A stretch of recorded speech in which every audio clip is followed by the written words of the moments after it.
Automated backups are a very important part of maintaining your Azure SQL database or Azure SQL Managed Instance. In this video, we'll dive into the various options that are available and some of the details surrounding them. Tune in to this episode of Data Exposed.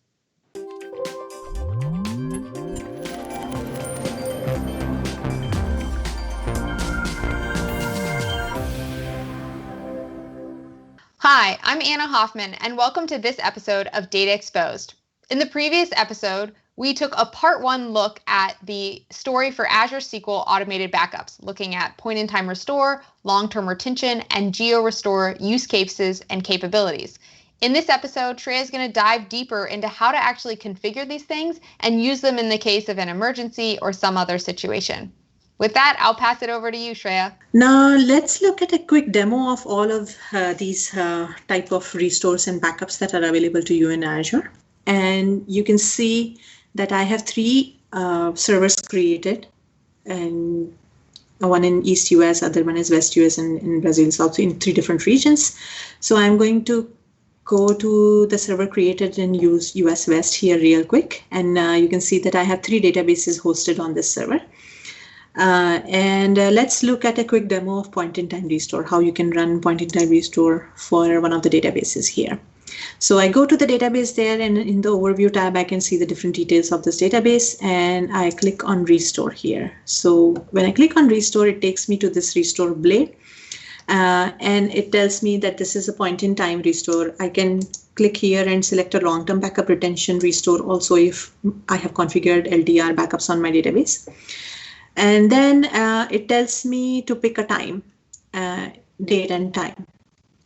And it shows me the database name. So it picks the database name based on the time that we have picked here for restore. But I can also change this database name, and I call it no error, because this is when I know that there was no error in my database. So let's say I deleted a table accidentally yesterday at about 2 p.m. So I want to restore to 1:59 p.m., right? A minute before I made the mistake.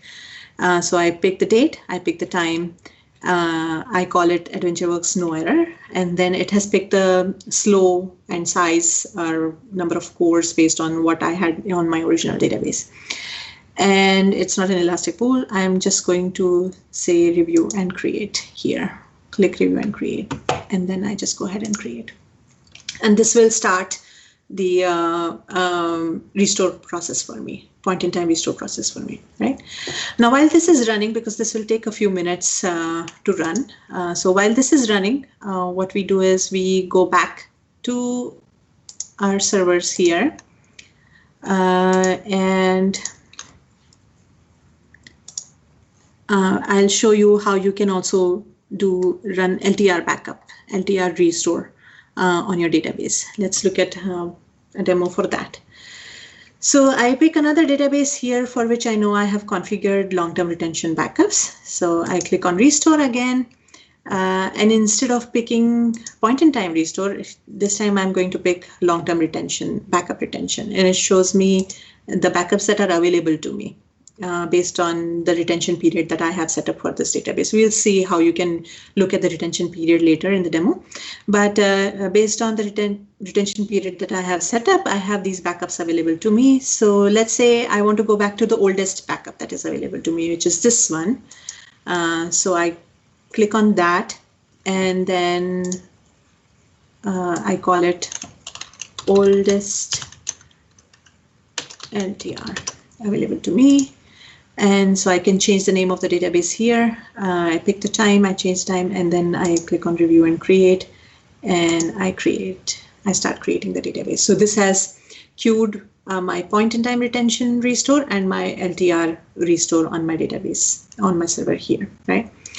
Awesome. Now, hey, Shreya, very interesting how you have to, pick a new name for your database. I think oftentimes our on-prem folks are used to, when you do a point-in-time restore, you kind of replace the database. Here, is there an extra step I need to do in order to get back to running?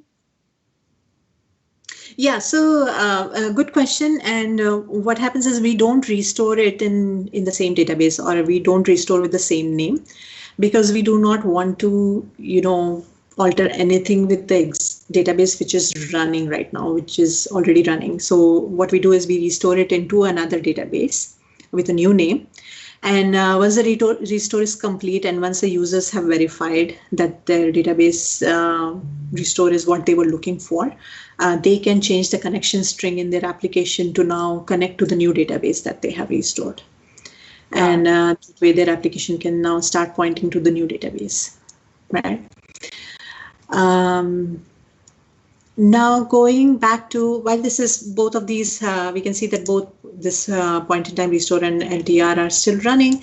So while this is running, what I'll do is I'll quickly show you the geo restore, how you can run a geo restore on your server. So let's assume that US West 2, where I created my server here, this region is down. And now I want to restore in another region. So I have this server created in Brazil South, which I believe will not be used that much as some of the US regions. So I go there, and I want to create a new database and restore from a backup that is available to me. So I click on create database there, and I enter a database name. So what I'm going to do is I'll say wide world importers restore. Actually, it will just pick up the name from the restore of the backup. And then instead of clicking on review and create or creating a database, I go to additional settings tab here. And in this additional settings tab, it lets me pick a data source. This data source could be some existing data backup or a sample. So I'm going to say backup here. And when I click here on the backup, it starts loading all the backups, geo-replicated backups that are available to me in my subscription, right? So here, the subscription that I am using that has a lot of backups available, I'll go and look at the backup that I'm trying to restore. So once it loads here, we'll see a full entire list of all the backups that are available to us. So I'm going to use an existing backup to restore the database. And when I click on backup here, I see a list, and this is the database that I want to restore, list available in my subscription. And this is the database that I want to restore. So I click on the database. I say, OK, to pick the same compute and storage settings that are there in the original database. And I click on a review and create here. And it just shows me that it is going to restore in Brazil South. And this is the name of the database. And I'm going to hit create here. And this starts the restore process for me in a different region. So Shreya, this is really interesting, this geo restore. I don't think I've actually ever done one of these before. When it kicks off and when the backup that I'm using, did I have to set up those backups to be, globally replicated storage so that I could kind of restore them like this, or how does that kind of work? So the backups, SQLDB and managed instance backups, they are stored on a RAGRS account, which means geo-redundant storage account. So you do not have to set up anything for those backups. We take care of replicating them in a paired geo region so that they are available to you whenever Azure region is down, and you can restore from those backups in a different region altogether. Wow, that's pretty cool. I didn't know that. That's awesome. Makes it very easy to recover from some sort of disaster. I don't have to configure anything. Yeah, that's the point actually. So we make it easy for the customers by, replicating them on a geo region so that recovery from a disaster is easier for them. Now, while this is running, because I think it's probably going to take a few moments to restore a database all the way to Brazil South, but with all of these backups and, it seems like there's a lot of things going on. Is cost a concern? Is there a way I can kind of monitor or manage the cost of these backups? That's a very good question. So while this is running, let's quickly go back to my slides here, and I can show you how customers can look at different metrics that we have available for backups, and also how they can look at their storage costs for backup. right? So on portal here, when you go on a database, you can at the bottom of the pane here, you have metrics, database metrics available to you. When you click on these metrics, along with other metrics that are available for the database, there are 3 backup metrics which are available to the users, which is differential backup storage size, full backup storage size, and log backup storage size. So they can come here, click or configure these metrics for the database, and click on these metrics, and they can see the storage size for the differential, full, and log backups, the storage utilization. Now, to look at how much their storage actually costs for this backup, what they can do is they can, in their subscription, the Azure subscription that they have, they can go to the cost analysis tab in that Azure subscription on portal. And in that cost analysis tab, you can actually look at the different metrics for storage size costs that you have. So you have to pick service name, SQL database, and then a meter category here, meter subcategory. It could be a point-in-time restore storage or LTR restore subcategory, and it will show you the storage costs for your database for any month that you ask for, previous month or the current month. It could also, in some cases, it also does forecasting for that. So you can come here and look at those. Now let's go back to our portal here, and let me show you real quick how you can actually look at your backups, because I said that in the beginning that I will show you how you can look at your backups here. So let's go to my server here real quick, and I click on manage backups here. So when I click on manage backups here, it shows me all the databases that are available on my server, and all the different backup policies that I have configured on these databases. So it shows that all of these databases have some better backup policies, like AdventureWorks only has 1 day of point-in-time retention. The others have 7 days. And I have 2 databases for which I have configured LTR backup policy. And these LTR backup policies show here.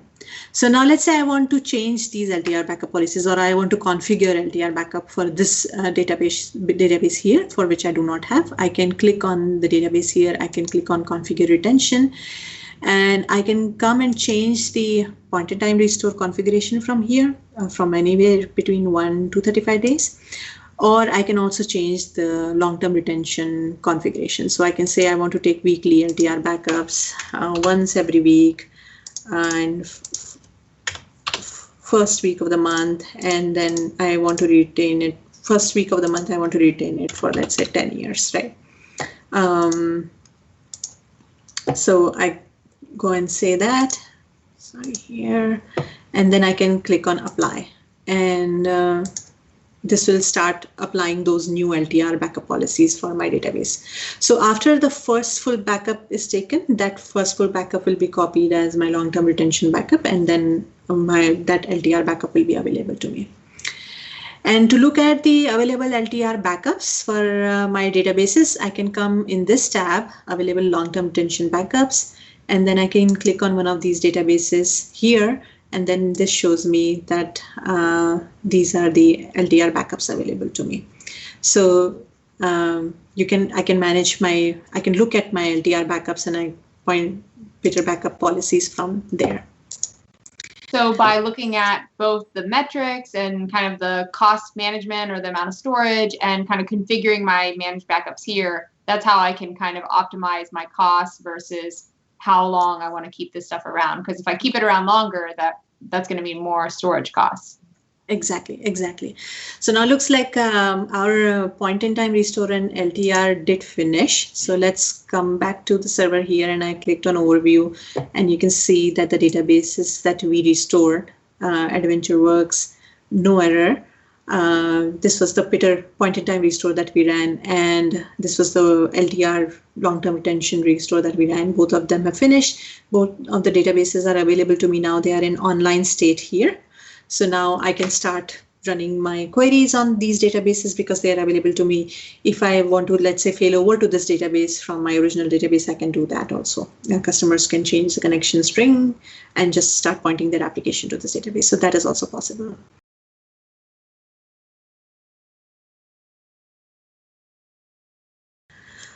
All right, so now let's look at notifications here to see whether our GeoRestore finished, and looks like it has finished here. So let's go to the server, the Brazil server that I had where I ran the GeoRestore. And we come here and we see that the GeoRestore that I ran for this database, this one, has finished, and this database is online now and available to use. So customers can, like I can connect my application to this by using this connection string and start using this database.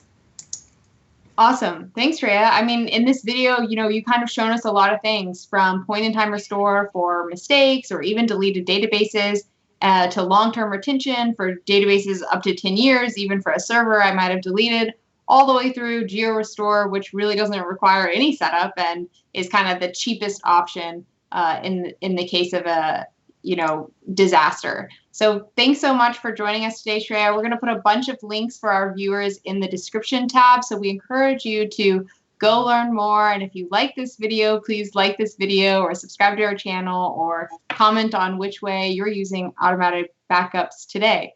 Thanks for joining us this week on Data Exposed. Thank you, Anna, and thanks for having me again.